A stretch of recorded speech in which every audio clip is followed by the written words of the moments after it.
Well, last week's cyber attack that crippled websites like Twitter, Netflix, even Spotify is raising a lot of concerns. So we wanted to know if a hack like that could have an impact on the election.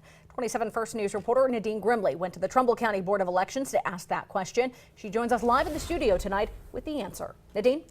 Well, Dave and Erica, Trumbull County's Board of Elections Director Stephanie Penrose says representatives with the Secretary of State's office were in town last week checking the machine that counts the votes to make sure it isn't connected to the internet, but still some voters are concerned.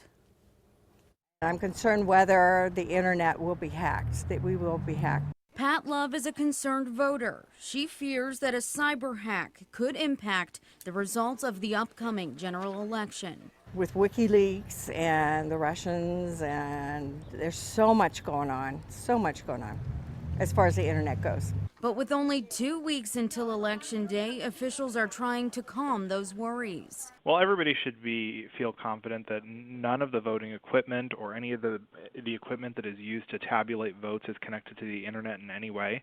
None of the voting machines are even networked to each other. Stephanie Penrose says representatives with the Secretary of State's office were making the rounds last week, visiting all of Ohio's 88 counties, checking to see that the servers responsible for counting the votes aren't connected to the internet. I think with all the rumors and distrust floating around, it was a really good idea to verify that.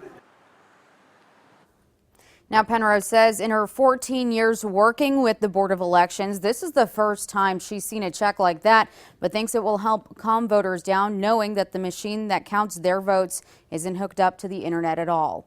Live in the studio, Nadine Grimley, WKBN 27 First News.